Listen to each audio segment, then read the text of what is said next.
A young woman went out to celebrate New Year's Eve and suddenly disappeared. The ensuing police investigation uncovered numerous alarming pieces of evidence, but it took 35 years to unravel the mystery of the truth.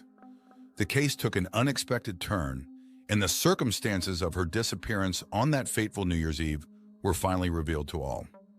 Tonya McKinley was born on January 25, 1961, in Milton, Florida, USA. She grew up in a harmonious family and was closely bonded with her older sister. The girls enjoyed walking, skateboarding, and visiting the local bowling club. After finishing school, Tonya decided to move to Pensacola, located about 25 miles from her home, in search of her calling in the medical field. She chose a career as a medical transcriptionist, a profession that required specialized courses without the need for a medical degree. Her cousin Vanita decided to join Tonya, and they rented an apartment together to save money. Soon after moving, Tonya met a young man named Tim with whom she began a relationship. Sometime after they started living together, in 1983, a boy named Timothy was born to their family, and Tonya experienced the joy of motherhood. However, her relationship with Tim was far from ideal. Frequent conflicts overshadowed the couple's life, and about a year after the child's birth, they decided to separate. By the end of 1984, Tonya temporarily moved in with her cousin, who by that time had her own family with a husband and 2 children. Tonya planned to find suitable accommodation and move there as soon as possible. On December 31st, Tonya, Vanita, and the latter's husband decided to celebrate the new year at a local bar where festive events were planned. Leaving their children at a daycare that was open until late at night, they went out to welcome 1985. At the bar, they spent a joyful evening enjoying conversations, dancing, and laughter among friends and acquaintances. When the clock struck midnight, Vanita and her husband began to prepare to go home since the daycare closed at 1 a.m., and they needed to pick up their children. Meanwhile, Tonya decided to stay at the bar longer, appreciating the rare opportunity to relax from work and caring for her son, which had fully occupied her for the last 2 years. This evening was a unique chance for her to enjoy the moment without any obligations. Tonya asked her sister to pick up her boy from the daycare, and she agreed without hesitation since they needed to pick up their own children, and they lived together, simplifying the task. Before leaving, Vanita inquired about how Tonya planned to get home, since they had arrived in Vanita's car. Tonya confidently replied that she would easily find company for the ride back, considering the many acquaintances at the bar. On the morning of January 1st, waking up, Vanita was shocked to find Tonya not at home. Her absence seemed strange, as she should have returned long ago. Initially thinking Tonya might have stayed the night with friends, Vanita was not overly concerned. However, the situation quickly changed when an anxious mother-in-law arrived at their home with the shocking news: Tonya had been found dead. Last night, around 3 in the morning, a woman from Pensacola and her daughter went to an emergency veterinary clinic due to their dog's urgent health issues. Leaving their residential area, the daughter noticed something unusual on the side of the road, resembling a mannequin, and pointed it out to her mother. Deciding to take a closer look, the woman was horrified to discover it was a human body. She immediately returned home and called the police. Upon arrival at the specified location, police found the body of a young woman in a vacant lot near the road. Her condition suggested violence. Her tights had been pulled down, her dress lifted, and her shoes were missing. A blue towel with suspicious stains resembling blood was found close to her. Identifying the deceased didn't take long. It was 20-year-old Tonya McKinley. Her personal items, shoes, and a purse with documents were found near the scene. The body was sent for examination, and investigators continued to survey the area. The inspection suggested that the crime occurred elsewhere, as no blood was found near the body, except for the stains on the towel. Tracks on the ground indicated that the body had been moved from the road to the side. Important clues were found on the towel and the victim's body: several strands of red and pubic hair, as well as dog fur, suggesting both types of hair could belong to the perpetrator, who might have owned a dog. Medical experts concluded that Tonya died from strangulation, though she also suffered a severe head injury from a heavy object.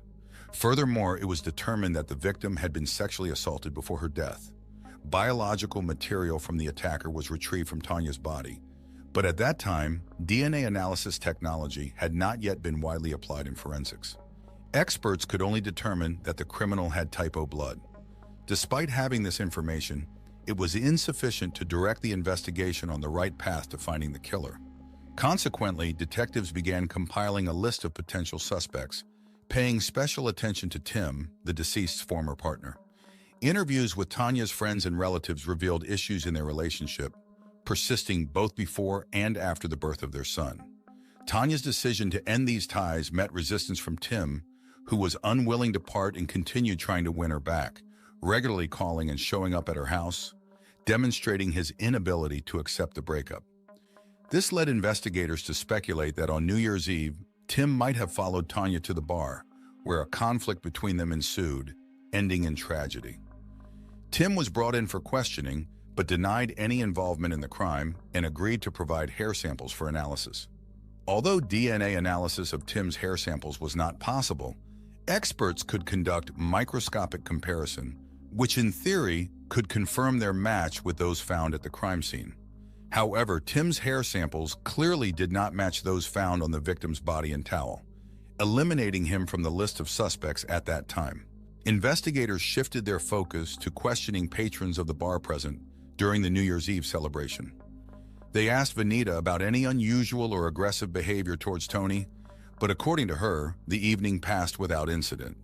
However, it soon emerged that after breaking up with Tim, Tony had briefly dated Kurt, the bartender at the establishment, where she celebrated New Year's Eve, and he was working that night. When speaking with Kurt, he denied any involvement in the crime, claiming he went to a New Year's party with friends after work. Upon questioning these friends, an interesting conclusion was reached. They confirmed Kurt's presence at the party, providing him with an alibi. However, his arrival at the party was not immediately after finishing his shift at the bar. Gathering information from all parties, the police concluded that Kurt could have had enough time to commit the crime. Information obtained from bar guests indicated that Tony was last seen alive around 1:15 a.m., and there were no witnesses to her departure. Additionally, upon questioning residents of the area where the body was found, one family mentioned they had driven past the location around 2 a.m. and did not notice the body, allowing for the deduction that the murder occurred within a little over an hour and a half from the last time Tony was seen in public. It was during this time frame that Kurt had no alibi. Kurt agreed to undergo a polygraph test, which yielded inconclusive results. The polygraph expert determined that answers to some questions were unreliable. However, soon after, blood analysis results from Kurt revealed that his blood type did not match the semen sample from the criminal. Consequently, Kurt was ruled out as a suspect, and the police continued their search for the person responsible for the crime. All their efforts were in vain as there were no means to analyze DNA from the semen sample, and no other significant evidence or testimonies could be found. The case quickly hit a dead end. The only assumption investigators were almost certain of was that the perpetrator likely lived in the area where the body was found, a location remote from main roads and on the fringe of extensive private developments. Police deemed it unlikely that a criminal unfamiliar with the area would choose to transport the body to such a location without knowing where he was headed. The investigation of the case ceased and remained stagnant for many years. Timothy, who was only 18 months old at the time of his mother's death, was raised by his father with support from Tony's family. They decided to conceal the true circumstances of his mother's death from him, later telling him that she died in a car accident. This version of events persisted until he turned 14. On the eve of Christmas, in an attempt to discover what surprise his father had prepared for him, Timothy climbed into his closet looking for the present. However, instead of the expected surprise, he found something far more somber. Inside, a letter was found, written by his father, and addressed to the famous television host Montel Williams. In the letter, the father asked the TV host to shed light on the unsolved murder case of Tony, hoping that media attention would aid in advancing the investigation. Tim detailed all the circumstances of the crime in the letter, and it was through this that his son first learned about the real events surrounding his mother's death. In the early 2000s, the police department decided to reopen the investigation into Tony's case, banking on advances in DNA analysis technology to lead them to the killer. Investigators sent the available evidence for examination, where it was determined that the blood on the blue towel found near the body belonged to an unknown man. His DNA profile was entered into the FBI database, but no matches were found. The case once again went cold until it was reopened in 2015, 30 years after the crime was committed. Since the killer's DNA had not been found in the FBI database, detectives decided to use a new approach that allowed searching for not only full matches, but also partial DNA matches. They speculated that the database might contain relatives of the criminal, which could aid in identifying the culprit. The investigation led them to a man whose data had been entered into the FBI database, whose DNA showed limited similarity to the material belonging to Tony's presumed killer. Although the match was not perfect, investigators decided to delve deeper into his familial connections and sought help from the relatives of the detainee. The relatives provided their DNA samples for analysis, but the results, received in 2018, did not bring the anticipated breakthrough. Around the same time, a journalist named Tonya McKinley took an interest in the case. Although criminal events were not his specialty, the mysterious and unsolved murder of Tonya McKinley sparked his desire to contribute to the investigation. He reached out to the detectives leading the case, hoping to aid in its resolution. The investigators were skeptical of his offer, considering his lack of experience in forensics. However, with no new leads or evidence at the time, they decided involving the journalist could do no harm. Thus, Adam essentially became part of the investigative team and began to maintain contact with Tony's family. Recognizing his genuine interest and dedication to the case, investigators appreciated the journalist's efforts to draw public attention to the investigation through coverage in well-known media outlets. This approach not only increased awareness about the case, but also injected fresh momentum into the years-long investigation, possibly accelerating its resolution. In 2019, a year after the journalist joined the case, detectives decided to search again for the criminal's relatives, this time collaborating with Parabon, a company specializing in genetic genealogy. The previous search was limited to the FBI database, which includes DNA samples from criminals. Unlike this, Parabon worked with large-scale, publicly accessible genetic databases, which anyone interested in exploring their genealogical tree or searching for relatives could access. Experts from the company began a meticulous analysis and soon identified potential distant relatives of the killer, initiating a methodical investigation of their genealogies. The goal was to establish connections between families and identify a person fitting the suspect's profile. A man who, in 1985, was old enough to commit the crime and lived in the relevant region. The task before the specialist was extremely challenging, and it took almost an entire year to resolve. By February 2020, the analysis led to 57-year-old Daniel Wells, who lived in the correct city at the time of the crime. Further investigation revealed that Wells had a history with the law.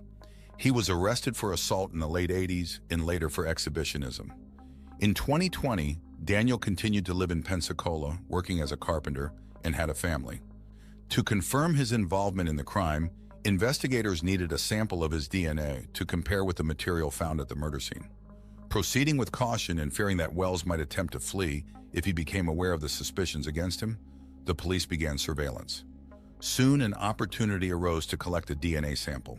Wells discarded a cigarette out of his car window on his way to work. Investigators promptly collected the cigarette butt and sent it for analysis in the laboratory.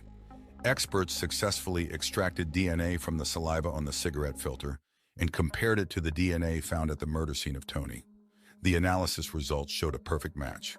After 35 years since the crime was committed, the police were finally able to identify the perpetrator, who was arrested the same day. With DNA analysis results at their disposal, investigators aimed to obtain a confession from the suspect. To preserve the element of surprise, they decided to act cautiously, not revealing the full extent of the evidence to Daniel at once. As a first step, they asked patrol officers to stop his car for a document check. Then detectives approached the stop location and informed Daniel of the need to visit the police station, without specifying the reason for the call. During the interrogation, investigators carefully approached the subject of Tony's murder, gradually asking questions about his whereabouts that night. Daniel denied meeting the girl and any involvement in the crime, but his agitation grew with each question from the detectives. After revealing the information about his DNA matching the sample from the crime scene, his attempts to deny guilt became increasingly unconvincing. Investigators emphasized the incontrovertibility of the DNA evidence and pointed out that there was no chance of avoiding responsibility. His only way out was to mitigate the consequences for himself by confessing to the crime. At a certain point, Daniel began to speak candidly. Initially, he tried to explain his DNA presence on Tony by suggesting they might have known each other and had a close relationship. However, investigators quickly refuted this argument, insisting on getting the true version of events. Eventually, Daniel confessed to killing Tony that New Year's night, although his story continued to raise questions among the detectives. The man recounted that he met Tony at the bar where she was looking for someone to drive her home. Daniel offered his help and they left in his car. According to him, they went to his place where they drank and, by mutual consent, engaged in an intimate relationship. A conflict then erupted between them, the reasons for which he claimed not to remember. The situation escalated to the extent that Daniel grabbed a heavy wooden cutting board and struck Tony on the head in a fit of anger. Realizing the girl was dead, he panicked. Daniel loaded Tony's body into his car and drove it to the location where it was later found, leaving the body there. On his way back, he disposed of her personal belongings and returned home. During the interrogation, he was also questioned about the origin of dog hairs found on the victim's clothing and the towel. He explained that his neighbor had a black Labrador and the hairs were of the same color. Daniel's account seemed as though he was trying to minimize his guilt in the incident. It was difficult to believe in the voluntary, intimate relations between Tony and Daniel, considering that, by his account, a conflict erupted just a few minutes after it began, which ended in the girl's death. Daniel claimed that Tony died from a blow to the head, but medical experts determined strangulation as the cause of death. It seemed more likely that Daniel attempted to assault Tony, to which she resisted. After hitting her on the head and realizing she was still alive, he decided to strangle her. Despite the contradictions in his story with the facts, the presence of a confession allowed the police to arrest Daniel and take him into custody on murder charges. Immediately after obtaining the confession, investigators contacted Tony's relatives, including her son, to share the news of the case's resolution. Timothy could not hide his emotions and, with tears in his eyes, expressed gratitude to the police for finding the criminal responsible for his mother's death. However, Daniel was not destined to stand trial and start serving his sentence for the crime committed. Just 2 weeks after his arrest, Daniel was found dead in his cell. A forensic examination confirmed that he committed suicide. Tony's family felt disappointed that the murderer was able to avoid a long imprisonment. Nevertheless, despite these circumstances, they found consolation in the realization that, after 35 years of investigation, their loved one's murder was finally solved.